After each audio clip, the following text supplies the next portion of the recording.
We're here at Mossman Gallery with Danae. It's so good to have you. Thank you for inviting us. Thanks, Pat. It's really great. I was just wondering if you could talk a little bit about how Mossman started. Well, Mossman comes from Hopkinson Mossman. So Sarah Hopkinson and I started to work together about 8-9 years ago now. Sarah has since left the gallery, so hence the name changed to Mossman. And Mossman has been in Wellington for 2.5 years now. In the gallery in Auckland, so we had 2 spaces for a wee while, for about a year, and then now just Wellington. And what do you think is distinctive about this space? Like, what is? Yeah, it's a wonderful space. Do you want to talk a little bit about that? I guess the key thing when thinking about space for us is how it works for our artists. And so what's most important for us in a space is a space that's really versatile and useful for artists, as well as being an interesting space to visit for the audience. But I think what's important about the space is the height and the kind of floor space. So we work with artists who work in a range of mediums, so from painting to sculpture to film, and it's important to be able to have a kind of democratic approach to wall and space, so with the lighting and another characteristic is this nice office, which is maybe a little more domestically toned, which is just a nice place to work and a nice place to see other artists like Millie Janita's here.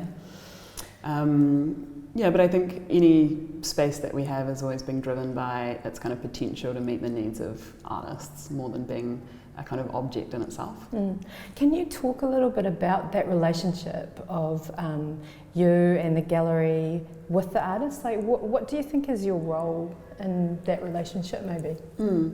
I think the relationships are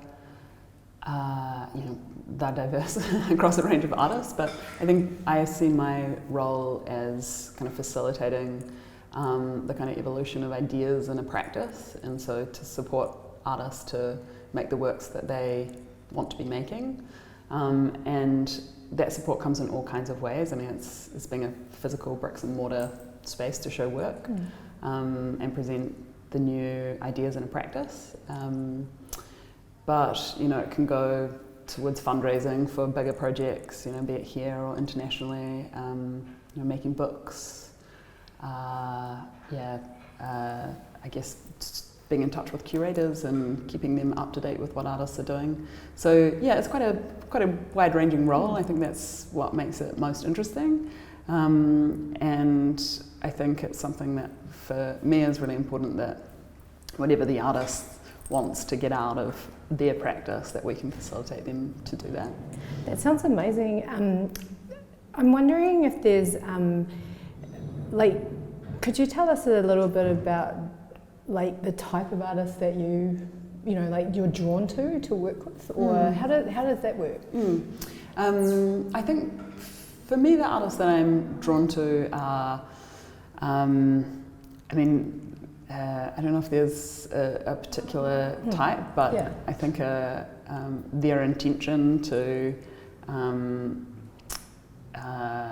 maintain a practice that is critical, contemporary, and I guess is meaningful for me, and that can come in all kinds of shapes and forms.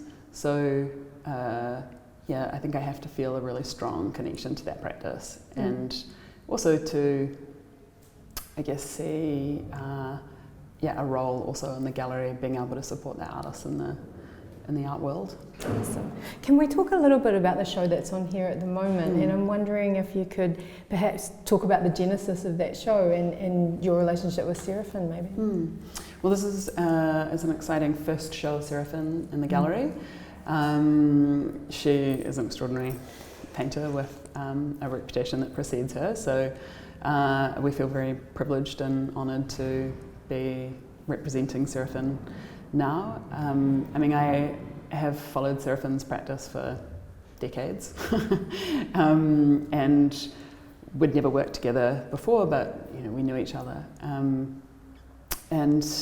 I had a studio visit with Séraphine and saw that there was just some incredible ideas brewing in the studio, and that some of the aspects of the practice that maybe hadn't been that visible to me started to kind of illuminate and over a couple of studio visits with her, and started to feel a very strong connection to some of the ideas and that she was evolving in the studio. Felt like it would be a really great fit. Our conversation was very connected, and so then I invited her to make a show with us, which has been fantastic. It's such a magnificent show. Like, it just feels so it's just magnificent. And I'm wondering, I wondered if you'd talk a little bit. The opening was extremely successful, and I'm just wondering about the timing of the show. Is that of interest? Well, yeah. I mean, we obviously we're in a post-COVID age. We were closed for a month, and then we opened Dane Mitchell's show, and for that show we had 3 talks in which 10 people could come, and no opening, which is not common for us. It's very unusual not to have an opening and be able to sort of honour and celebrate the artist. That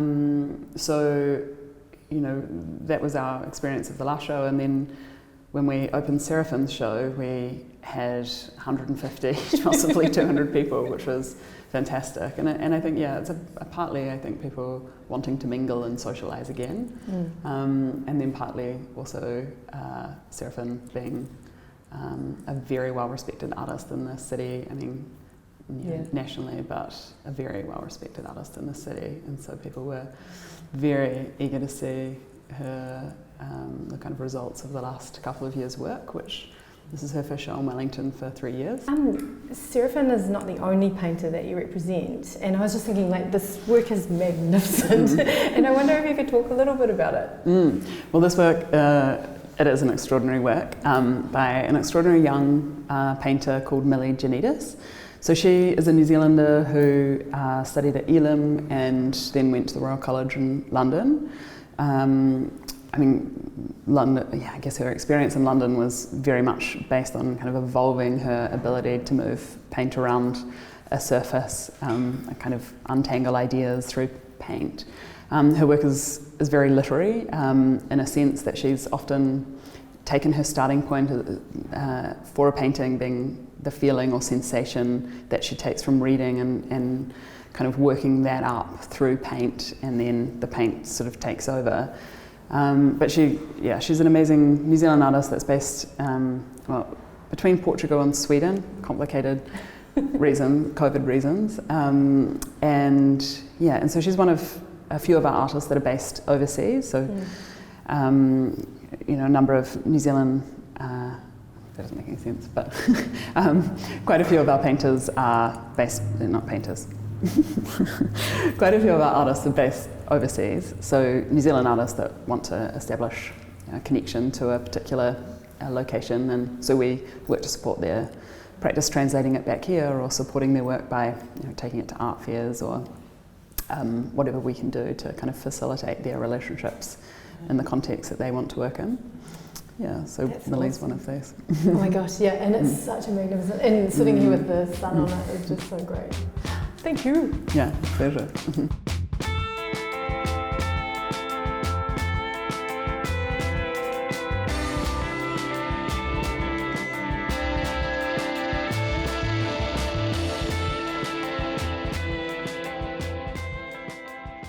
Séraphine, could you tell me how long you've been working on the paintings in this exhibition for? Well, I've been working on them for, probably I started them about a year ago. I started on that green painting, and then lockdown happened, and so I'd been starting on the show, and I was just getting going, and then the disruption happened of that, and I got locked out of my studio. I mean, some people didn't, but I did. And because there were some essential workers there or something to do with the road works. But so I had to work at home, and so I took all my gouaches home, and I did a lot of works on paper, and I just sort of was a bit stuck because of this. I didn't know how long it was going to go for and everything. So I just free flowed, made stuff really. And I did some still lives and some figures and all these different things that are just subject matter based. And then I started doing some still lives while I was there, still life paintings as well. And I was trying to work through it, and I'd been working on this thing that was going towards abstraction before that. And so I started to do them, and I was looking beyond the still life and what's going on outside. So I started to notice the light and everything, and so you started to sense your own senses a lot more. We were sort of enclosed in this small space and all that. And so I started to think about that and how that works when you make paintings. And it's all about my senses when I make my paintings, and it's bodily, and it's also perception. It's all these things, so the body and the mind working in tandem, really. And so when I got back to the studio, I just decided to really explore into the abstraction and take it beyond what I see in front of me, and just take it on beyond that, and to really physically use my body to make them. So I was using my hands, putting the paint on, and really getting into the paint, scratching, and really being tactile with the paint again. It's about the paint more than anything, really. It's like that, and about how I make paintings, how you, as a painter, how you interact with what's there is pretty much, that's how it happens. Just interact with them, and they come out of themselves. The painting comes out of itself, and I just let that happen without trying to foresee that or control that too much. So it was very experimental in terms of going beyond where I was before, so with more sort of narrative-based works and things. So There's a beautiful rhythm to the way that they're here in the gallery, and I think particularly this sort of series behind us is really beautiful. I wonder, are there any of these that you'd like to talk about in particular?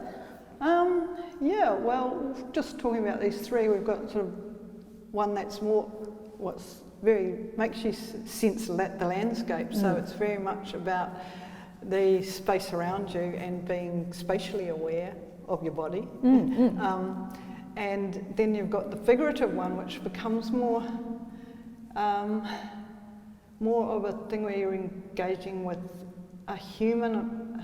It's really interesting when I started to do the figurative ones amongst them, because I was doing them very abstractly, and then the figure's sort of in there as well. But when I painted them, I didn't think about the figure at all. I was just thinking about the marks and the paint and what's doing, and doing it very sparingly as well. And so they've got a different feel about them, but they were all sort of reflect back at me or come out of me and come back. It's like, it's really hard to explain. Because you're talking about emotions as well. So there's that, and I want that to be part of it too, but I want that to be kind of talking to the ones that are more abstract too. And I think that's why I like putting really different things together in that way, because they all sort of interact with each other as well, and it gives you something to it's I don't know what it's like. It's sort of dipping into very different environmental things and different emotional feelings and things like that. I don't mind talking about feelings. When I talk about art, people always try to avoid that, But really, it's a human thing. I'm making the indelible mark and all that, and it's just all very. It is to be honest and with it, and to be, true to yourself. That's what it is. So. And I think, I'll talk about particular works. Talk about some more works. Talk about the work. Well, for me too, it's really hard talking about specific work, I think, because it's like, they're all very different experiences, and I don't really work on them like they're at the time. I'm working on them all together, because in the studio I got them all going on at once. I did, and because of the drying time, oil paint. Of course, So I could do a little bit, and then I had to go and do a little bit on there. So I'm jumping around all these different things that are very kind of emotionally different as well. So. I worked on this still life. I started this one at home, and then I took it to the studio later. So this one's sort of gone through the transformation of looking at the real and going beyond that, and playing with the push-pull of space and the mark making. I mean, it's all there's all that formal stuff as well that's going on. But I want this one to have this sense of I don't know, just looking beyond and just going, it's uncertainty really. They're all got that in them. It's like, that just happened, and it wasn't something I consciously thought about. I'm going to make a whole lot of paintings about uncertainty. But no, they're very much just intuitive in that sense that those sorts of emotions come out in them anyway, just because that's what was there. It's not they intellectually thought about that really. So I was just looking at the paint. It's all about the painting itself. I put those little marks there. And just letting that blur out. And I actually had a whole different thing behind there, and that was much more spatial, real space. But I just wanted to make it have that feeling that you really focused on the paint itself. So, because when you make it more of a real space, it kind of detracts from that. It becomes illustrative. So it's like that whole thing of pushing and pull from illustration to the painting itself. It's a really hard balance, and that was the challenge with everything I was doing, really. Yeah. And what do you think is what do you think is distinctive about Mossman as a gallery, for these works? Oh, it's a beautiful space to show them, and I've never had such a perfect, clean, light space.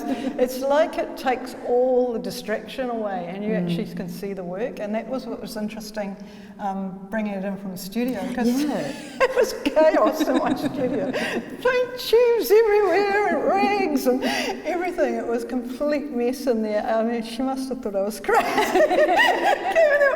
Where's the show? What's it going to look like?